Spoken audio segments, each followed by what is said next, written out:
Hello dear students, कैसे हैं आप सब। आज मैं आपके सामने लेकर आई हूँ chapter number 1 mathematics number system for class 9th by mind blowing world channel introduction. तो चलो शुरू करते हैं आज का अपना टॉपिक। सबसे पहले हम पढ़ते हैं कुछ डिफरेंट नंबर्स के बारे में। सबसे पहले अपनी दुनिया में कौन सा नंबर आया? Real number. कौन सा नंबर आया? Real number. फिर रियल नंबर के भी दो पार्ट्स हैं, कुछ सुपुत्र हैं। कौन कौन से? रैशनल नंबर और इरेशनल नंबर। ठीक है। फिर कुछ रैशनल नंबर के भी सुपुत्र हैं। कौन कौन से? इंटीजर्स और नॉन इंटीजर्स। अब कुछ इंटीजर्स के भी सुपुत्र हैं, वो कौन से हैं? Positive integer, negative integer and zero. अब जो लोग हैं उन्होंने पॉजिटिव इंटीजर को एक और नाम दिया है। वो क्या नाम दिया उन्होंने? Natural number. नेचुरल नंबर को हम n से डिनोट करते हैं, नेचुरल नंबर। और जब नेचुरल नंबर में ज़ीरो ऐड हो जाता है ना, जब नेचुरल नंबर में ज़ीरो ऐड हो जाता है तो एक छोटा सा बच्चा बनता है। वो कौन सा होता है? Whole number. वो कौन सा नंबर होता है? Whole number. फ्रेंड्स, यही है सारी रामायण आपकी। ठीक है। अगर आपको क्लियर होगा तो ही आपको ये आएगा। ये ही रामायण है सिर्फ इस चैप्टर में। तो चलो आगे देखते हैं। अब नेचुरल नंबर्स क्या होते हैं? नेचुरल नंबर्स जो अपने मुंह से नेचुरली निकल जाते हैं, जैसे कि 1 2 3 4 5 6 7 सो ऑन। अब हम यूँ तो नहीं बोलेंगे ना कि 0 1 2, हम ऐसे तो नहीं बोलेंगे ना। हम इसको डायरेक्ट बोलेंगे 1 2 3 4 5 6 ऐसे। ठीक है। चलो एक एग्जाम्पल लेते हैं। दो दोस्त से, राम और श्याम। ये कौन थे? दो दोस्त थे। ये कंचे खेल रहे थे। ठीक है। क्या खेल रहे थे ये लोग? कंचे खेल रहे थे। फिर राम ने श्याम से पूछा कि श्याम तेरे पास कितने कंचे हैं? तो श्याम ने गिन के बताया, मेरे पास 1 2 3 4। हाँ, मेरे पास 4 कंचे हैं। श्याम के पास कितने कंचे हैं? 4। फिर श्याम ने राम से पूछा कि राम तेरे पास कितने कंचे हैं? फिर राम ने गिन के बताया 1 2 3 4 5। 5 कंचे मेरे पास, 5। ठीक है। अब ये लोग खेल खेल रहे थे, अपना खेल खेल रहे थे कंचे का। फिर इसके बाद क्या हुआ? राम ने श्याम के सारे कंचे जीत लिए। तो राम के पास कितने कंचे हुए? 5 + 4। कितने कंचे हुए? 9 कंचे हो गए। और फिर श्याम के पास कितने कंचे बचे? 0। श्याम के पास तो एक भी नहीं बचा कंचा। ठीक है। तो फिर क्या हुआ? श्याम ने बोला, भाई अब मैं क्या करूं? फिर राम को श्याम पे थोड़ी सी दया आ गई। फिर उसने क्या बोला कि ले भाई, तू मेरा एक कंचा उधार ले ले। उधार लेने के बाद यहाँ पे तो 8 बच के राम के पास, और श्याम के पास 1 कंचा हो गया।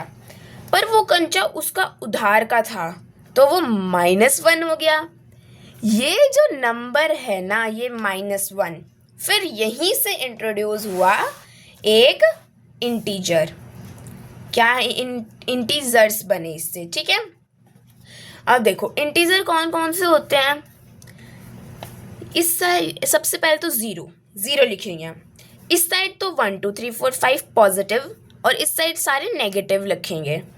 ये क्या है? नेगेटिव इंटीजर्स, और ये पॉजिटिव इंटीजर्स, जैसा मैंने अभी आपको पहले बताया था। इसमें ज़ीरो भी होती है। ज़ीरो क्या होती है? Neither positive nor negative. ना ही तो ज़ीरो पॉजिटिव होती और ना ही ज़ीरो नेगेटिव होती।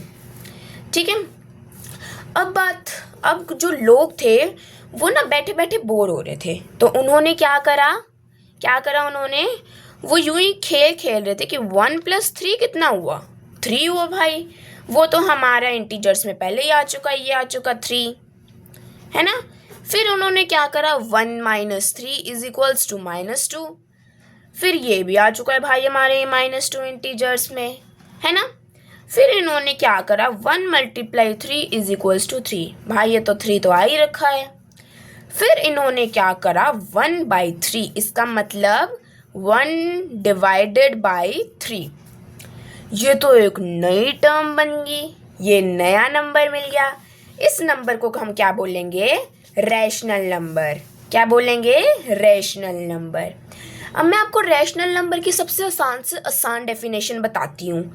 देखो, the numbers which are in the form of p by q, जो p बाई क्यू की फॉर्म में होते हैं, जैसे 1 है, ये भी एक रैशनल नंबर है। कैसे? हम इसको 1/1 लिख सकते हैं, नंबर में तो कोई फर्क नहीं आया, पर ये p बाई क्यू की फॉर्म में लिखा गया, तो ये क्या हो गया? रैशनल नंबर हो गया।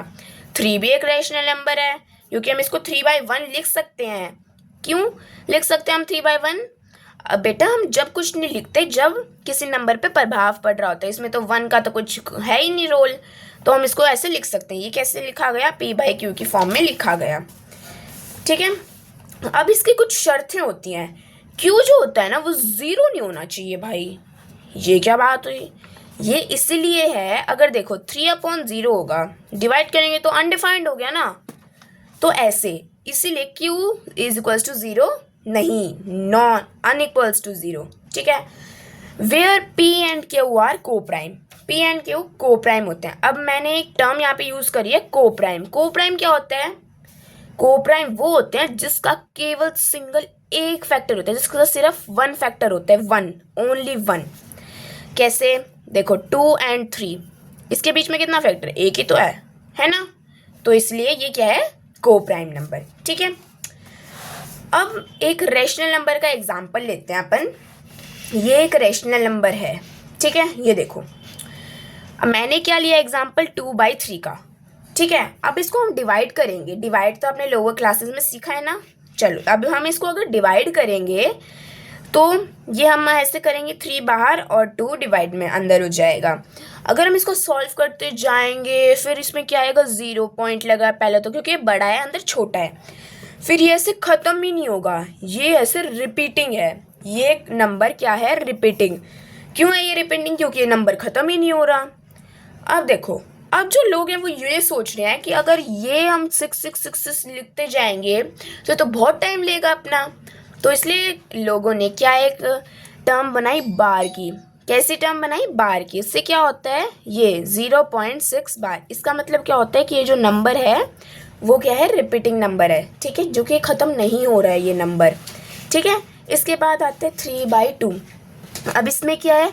ये देखो, ये 3 हो गया, ये बाई 2, ये क्या हो गया? 3 बीच में रख दिया और 2 यहाँ पे डिवाइड में रख दिया अपन ने। तो अगर हम इसको डिवाइड करेंगे तो ये क्या है? 1.5। अब 1.5 तो ख़त्म हो गया यहीं पे। ये तो कैसा नंबर था? ये तो ख़त्म ही नहीं हो रहा था। और ये 1.5 कैसा नंबर है? ये ख़त्म हो गया, मतलब इसके आगे कोई आंसर नहीं आएगा। तो अब ये कैसा नंबर हो गया? टर्मिनेटिंग। टर्मिनेटिंग क्या होता है? टर्मिनेटिंग वो नंबर्स होते हैं जो ख़त्म हो जाते हैं, मतलब ये ख़त्म हो गया है, टर्मिनेटिंग है। ठीक है, अब देखो, ये मैंने यहाँ पे बार का मतलब फिर से समझाया आपको। अगर ये 6 के ऊपर बार लग गया, इसका मतलब क्या है? 6 डिवाइड होता जा रहा है ऐसे, 6 ऐसे रिपीट होता जा रहा है बार बार 6। ठीक है, चलो अब चलते हैं आगे। अब देखो, अब मैंने क्या लिया है? 22/7। ठीक है, मैंने ये टर्म लिया है 22/7।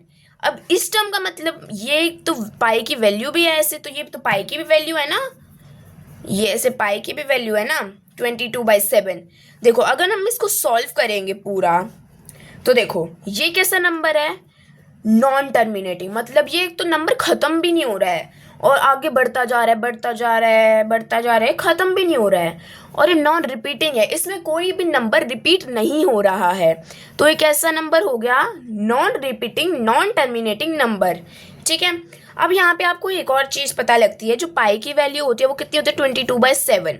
उसको हम सॉल्व करेंगे तो कितना आया? 3.14285/7 / ठीक है, अब आपकी प्रैक्टिस अच्छे से हो जाएगी तो आप ये कुछ क्वेश्चंस घर पे सॉल्व कर लेना। ठीक है, ऐसे ही डिवाइड करके सॉल्व करने हैं ये वाले क्वेश्चंस। ठीक है, चलो अब आगे बढ़ते हैं। अब ये क्वेश्चन अराइज हुआ आपका, ये क्या हुआ? एक क्वेश्चन अराइज हुआ, x minus pi is equals to 0। Find x, हमें x फाइंड करना है। तो ये क्या हो गया? अगर पाई को हम इधर लेके आएंगे तो ये क्या हो गया? प्लस का हो गया, तो x plus pi is equals to 0। तो x is equals to pi is equals to ये वाली जो वैल्यू अपन ने निकाली थी, यही वाली वैल्यू नीचे आ जाएगी। तो पाई की वैल्यू कितनी हुई? पाई तो खुद भी y इज इक्वल्स टू पाई भी है, a भी हुई और बी भी हुई। अब कुछ बच्चे यूँ सोच रहे होंगे कि ये 22/7 भी तो होती है पाई की एग्जैक्ट वैल्यू, पर 22/7 पाई की वैल्यू नहीं होती, ना ही ज़ीरो होगी। ठीक है, अब हम करते हैं कुछ बेसिक से ट्रू फॉल्स। ठीक है, चलो अब ये क्या है, every whole number is a natural number. क्या जो ये होल नंबर है नेचुरल नंबर है? नहीं भाई, नहीं, नेचुरल नंबर नहीं है। होल नंबर में तो ज़ीरो भी आती है, क्या नेचुरल नंबर में ज़ीरो आती है? नहीं आती। नेचुरल नंबर तो 1 2 3 4 5 ऐसे होते हैं। ठीक है, और होल नंबर क्या हो गया? 0 1 2 3 4 5। तो क्या इसमें ज़ीरो आई? नहीं आई, तो ये क्या है? फॉल्स होगी ये। ठीक है, अब आती है every integer is a rational number. क्या जो हर एक इंटीजर है वो रेशनल नंबर है? हाँ बिल्कुल है, इंटीजर्स सारे रेशनल नंबर होते हैं। कैसे? अगर हम 2 है, ठीक है, वो भी इंटीजर है। अगर हम इसके नीचे बाय 1 लगा देंगे तो ये क्या बन गया? p/q की फॉर्म में हो गया, है ना, ये p/q की फॉर्म में होगा। मैंने क्या बताई थी, जो रेशनल नंबर होते हैं वो p/q की फॉर्म में होते हैं, जिनको हम p/q की फॉर्म में लिख सकते हैं। तो हम लिख सकते हैं ना इंटीजर्स को रेशनल नंबर p/q की फॉर्म में, है ना, p/q की फॉर्म में लिख सकते हैं ना। तो ये क्या हो गई हमारी बात? ट्रू, ये बात ट्रू है। ठीक है, उसके बाद क्या है, every natural number is a whole number. क्या सारे नेचुरल नंबर होल नंबर होते हैं? हाँ बिल्कुल होते हैं। नेचुरल नंबर्स में क्या आता है? 1 2 3 4 5 ऐसे सोन, ऐसे वर्ड्स आते हैं ना, मतलब नंबर्स आते हैं। होल नंबर में क्या होता है? ज़ीरो आती है, बस ऐड होती है ना। आते तो होल में 1 2 3 4 5 भी है ना, और काउंटिंग भी तो आती है ना। तो उससे क्या हो गया? ये ट्रू है, ये अपनी इक्वेशन जो है वो ट्रू है। Every integer is a whole number. जो सारे इंटीजर होते हैं वो क्या वो होल नंबर होते हैं? नहीं, बिल्कुल नहीं होते सारे इंटीजर होल नंबर। ठीक है, अगला आता है every rational number is a whole number. जो हर एक रेशनल नंबर होते हैं वो होल नंबर होते हैं। एग्जाम्पल ले लेते हैं, रेशनल नंबर हमने क्या ले लिया? 2/3 ले लिया। क्या ये होल नंबर है? होल नंबर नहीं है ना, ये 2/3 होल नंबर नहीं है, तो ये क्या हो गया? फॉल्स हो गया ये अपना। ठीक है, now thank you everyone for your attention. Now class is over.